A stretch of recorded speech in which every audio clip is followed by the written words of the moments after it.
So over here on the center right side, oh, I couldn't be much more excited about this series just because I want to see how good VortiX truly is. It is going to be his extremely strong Terran opponent, KeeN.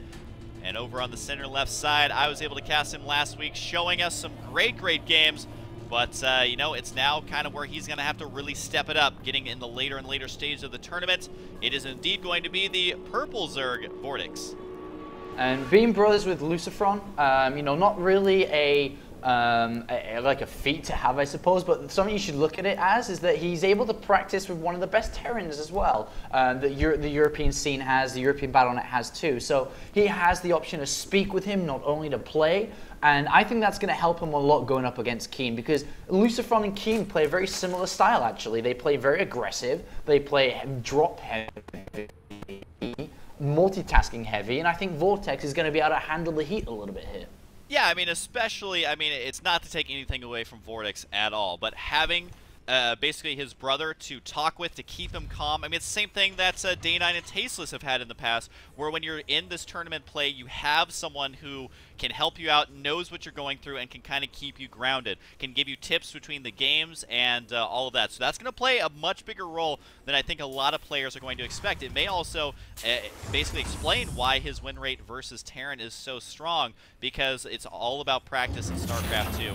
But right now, I mean, we are having cross-spawn locations here. It's not going to be close by air, which will make drops a little bit more difficult, but it also means that KeeN, if he does decide to go for that drop play, can drop from multiple different angles here, even if it does take his medevacs a while to get over there.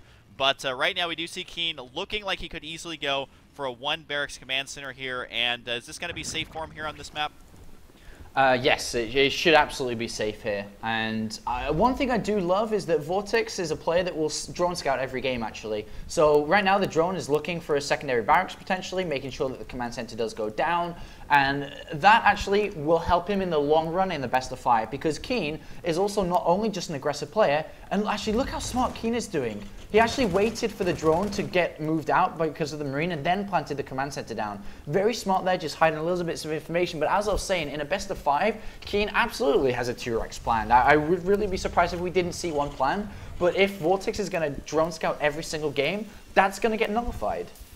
And that is something that you may just be sitting at home and being like, well, why don't all Zergs drone scout all the time? It's because they need every economic edge they can get. And, I mean, to be quite frank, a lot of Zerg players don't. We've already seen that happen in our other series here. So it does manage, just such a small difference there can play a huge role in a game. And right now, though, I mean, it's not going to be anything too crazy. We do have the command center going down, the double gas as well. Looks like he's just going to be following it up with some pretty standard Hellion play right now.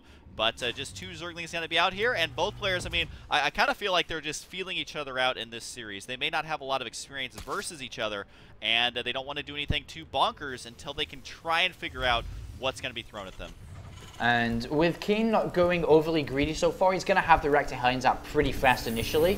And with the double gas, he has the option to go straight for the Cloak Banshees. It's something that he's very well practiced with. Not only just a standard Cloak Banshee, it's KeeN's Cloak Banshee. And when I mean that, is that he gets so much value from these small units. He darts in, even though it may seem that it's a big risk to dart in through Lings, through Queens, he finds holes here. So VortiX has to be very much so on top of this super harassment, super heavy style that KeeN likes to play. And also we've seen a lot of Zerg players, at least in the games that I've been casting, where they have just managed to split their drones so much better now. I don't know if they figured out some neat trick on how to do it, but it seems like the Hellions, they definitely, it's not enough just to get in the mineral line, because those drones are going to be going every which way, and VortiX is going to have to make sure that if that, if the Hellion run-by does actually get past his initial defenses, that he splits those up very well. Otherwise, KeeN is just going to punish him for the rest of the game. Down goes that starport right there. As you were saying, Apollo, we do have the tech lab going to be added on as well, and that's going to be done well in time to go ahead and swap that one out. And he has left, I mean, 6 SCVs in gas. And as Terran, you got to remember, I mean, there's only so many things that cost gas in the early stages of the game, because you can get lots of Hellions or Marines, for example, which don't cost that. And so he's going to have a lot to spend on this upcoming Banshee. 4 gases now taken by Vortex, which is a little bit unusual because going 4 gases now means he's going to have a big amount of gas income, because it's actually because you only need 3 gases to get speed, to get double upgrades and layer. But with taking 4 gases, he may go layer first and get the upgrades a little bit after here. So we're going to have to follow exactly how he's going to do that. With the early layers we talked about, you do get to have the Overseer out a little bit faster instead of sprinkling Spore Crawlers over the place. It's just basically a more refined anti-air defense. And right now we do see VortiX going to be walling in here just a little bit. I'm almost wondering if that Creep Tumor messed up his wall or if this is what he planned. He just needs to make sure that that wall in is completed by the time the Hellions get here, which it does look like they are. 4 Hellions right now. I mean, he could scan and clean off Creep Tumors here. It would be kind of silly, though, just because he's going up against 4 Queens already. Those are going to be replaced almost immediately. The Hellions trying to poke in there, realize there is no way that we're getting in there. They do see the double upgrades have begun, though, and that Banshee is now out. The second Banshee going to be following this out here, and that does mean that this third base is relatively vulnerable, just because, I mean, those destructible rocks are still standing. There's no units on the field to actually prevent this Banshee from begin working away on that third. And he picked off 2 Creep Tumors as well, which is pretty big there. A little bit of a mishap from Vortex by not cancelling them, but right now the Hellions are quite a few, and the damage is starting to come down on that natural. He's going to try to squeeze his way past, but Lings are eagerly waiting to have the opportunity to do the damage to these Hellions. There's the Cloak Banshee right there, going completely uncontested. The Overseer just now beginning to morph. You can see Vortex wasn't exactly expecting this. It's very difficult to actually scout this in time, and that Banshee is up to 4 kills right now. The Queen's in a good spot, but the Overseer out. The Queen's right under the Banshee. Might actually be able to kill the Banshee here. That would be absolutely huge if he is able to get that, and he is indeed now chasing the Hellion down the center. He is going to get a surround here. Might be able to clean up every Hellion. If not, he has done substantial damage. Only 3 remain, and they're in the red and orange. So for now, I feel like he's stabilized here, but did the Banshee do too much damage? It did a lot of damage. It did 8 drone kills in total, but through losing the Banshee and Hellions, it kind of cancelled it out a little bit, because now there's nothing Vortex, if he wants to just massively drone towards that third base. But he's not. He's building things here, which means could be getting a little bit aggressive towards his opponent. He has a Bailey Nest down as well, and let's see how he's going to play this out, because I don't think those Lings are just to defend against a handful of Hellions here. I think you're absolutely right here. The Banshee, though, is going to slip inside the natural, but guess what? Queen is here to answer the call. Should be able to take out the Banshee. Oh, 5 HP does remain. That's going to be infuriating. He wants to kill that off with the Queens if possible, but very, very low on HP. They're not going to be able to do that much more harassment. We'll actually have to send that all the way home. There are some idle drones in Vortex's natural. I believe that's 5 or 6 drones that they're following one of the drones that's working there. That's going to hurt his macro by quite a bit. You got to remember, every drone is so crucial, especially right now. You can see Vortex is a bit low on minerals and a bit high on gas in comparison, and it does finally get those guys back to work there, so that is going to equalize here. But when you're going this many mutas, you need them as quickly as you can, because, I mean, the defenses are pretty easy to establish once this tech has been scouted. Where did the Overseer go? Okay, it's coming from the natural here as the Banshee makes its way in and does get a couple of drone kills already, and it will finally fall down to these Queens, but not before taking 5, 6 more drone kills, 5 in total, but the mutas are on the way. But look at the turret timing, absolutely spectacular. They are up, ready, and able to defend. This is very Brood War-esque, getting the Mutalisks in the mid-game with the missile turret timing being absolutely perfect as well. Now, the Mutalisks did kill off quite a few of the Hellions in the center. I think he got 2 of them, and once again reducing their HP to minimal numbers right now, which means that the Zerglings and Banelings can be that much more effective here. Although KeeN, I mean, he is not skimping on defenses at all, adding a 3rd missile turret there. He's already got 1 missile turret at his natural as well, so that's 4 missile turrets going down. The Overlord here, though, is going to be delaying this expansion by quite a bit, as KeeN most likely is going to predict, though. So right now, I mean, the Muta's got to take out what looks like potentially these 3 Hellions again, and it does look like right now, is KeeN going to go for a 4th? Yes, he does, down the bottom center. Yeah, and he's also droning now too. His 2-2 upgrades are a little bit ahead of his opponent. There is still that Banshee in the bottom left though, with cloaks of course still available.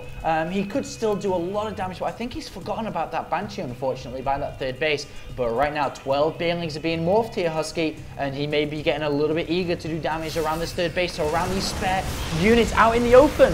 And he's going to try and hit with these Marines. The Siege Tanks are going to get taken out. That's the important part, is that those Marines did have to back out. The Marines not able to protect the Medivacs. If the Mutalisks swoop over there, they can kill 3 Medivacs here. VortiX has got to be rolling on in. This space completely undefendable right now. It is forced just to kind of float in the air for now. Down go the Medivacs. Losing these Medivacs is absolutely huge. I think he was able to hang on to 1 there. But for right now, I mean, he's denying that third base. He himself is getting up on fourth base. The supplies are 122 to 115. But, I mean, he is still got to be careful here as, you know, a lot of multi-pronged drops from KeeN could easily get him back in this game. And you mentioned that Banshee, the base he's right outside of is completely undefended. So we definitely have to try and keep an eye on that. It did seem like VortiX built 20 additional lings, so he could go in for another attack here. He did also drone immediately behind, after those lings, so he now has a fourth base up and ready to go. With gases coming down, the hive can now begin, and the pathogen glands is on the way. More lings are being made now. Is VortiX going to keep the pressure on? Because I think that timing's kind of gone now. Tanks are up, the third base is down and ready to set up its saturation. And there's a lot of units out now for KeeN. So nice and easy to defend here. But now VortiX is starting to build a fifth base too. And KeeN has a drop headed right towards it. Yeah, doing the drops right now are going to be absolutely vital here. This is what he has to do. This is kind of what we saw a lack of in the first series. I mean, if you allow a Zerg player to get that momentum going, get that hive tech up. Here's a minor skirmish in the center. It does look like VortiX decides to back out. He may just sacrifice this base. There's not a whole lot he can do here to prevent that from actually falling here. The DPS on the Marines may be too high, although without 2-2, maybe he can save it here. He's got to try and focus it down. Surprisingly enough, he's going to get back here and get a big surround and kill the meta back there for no losses at all. Except for just a couple of Zerglings, but that's okay, because you got to remember, 3 attack is on the way now for VortiX. I mean, everything's shaping up for him in this game, but can he continue the momentum? And the Ultros cabin's on the way. A lot of units in the center now, and Adrenal Glands too. KeeN has to be very careful because he doesn't have 2-2 yet. His army is relatively weak, but he's just putting pressure on at the moment while taking a fourth base. Gonna go to the other Xel'Naga Tower and do the same thing. Denying the creep as well. Very important to bring that down as much as possible because it can get out of hand a little bit. But with the upgrades coming in, right now, I don't think VortiX wants to throw away this army, but if he sees an opportunity, like in the center, only 3 tanks and only 1-1 lings here, but he's dealing with a drop in his main, and those mutas so effective through the mid to the late game, dealing with a drop as well, again, once here. Yeah, I think the most important thing is just keeping that medevac count so low.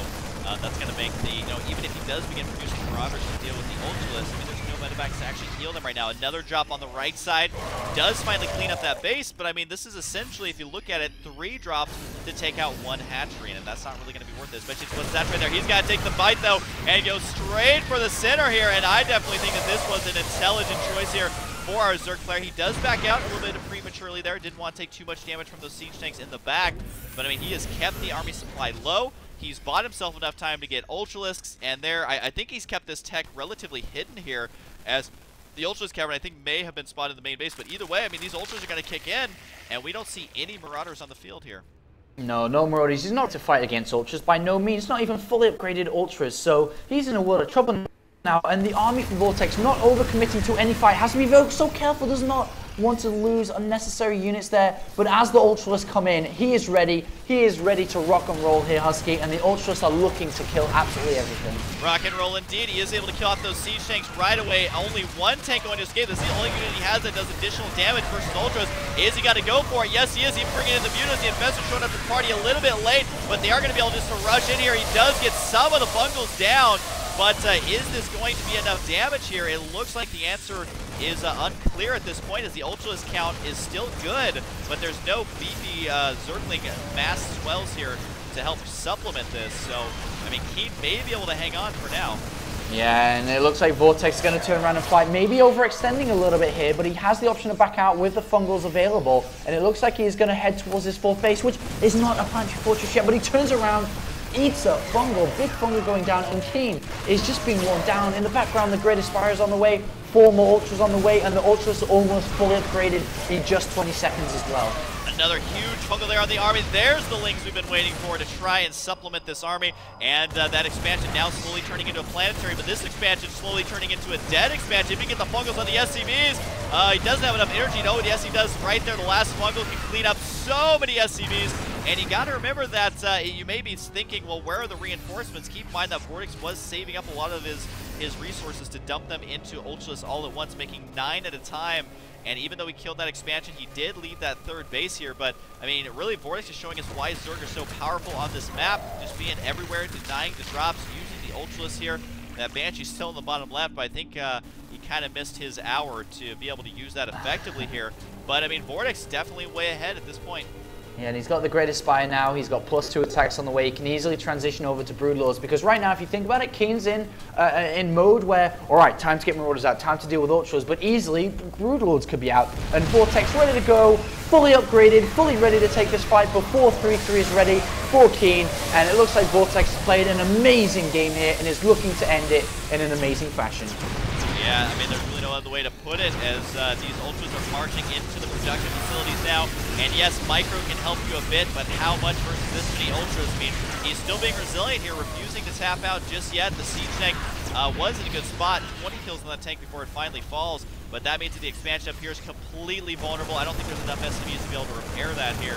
And he's scouting up here, making sure there's no 5th base. And we'll be very pleased to see that, hey, there is no 5th base. Now, both players do still have some money here, so he might be able to make enough units to kind of recuperate some of these losses. But at this point, the Broodlord tech always an imminent threat.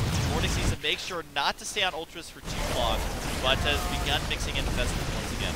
And it looks like KeeN did pick off a base at the bottom side, but it doesn't matter because VortiX picks off his 4th base. He's going to pick off all the SCVs on the 3rd, and now is marching towards the natural once again, where he is going to collect the first map, and good game is called.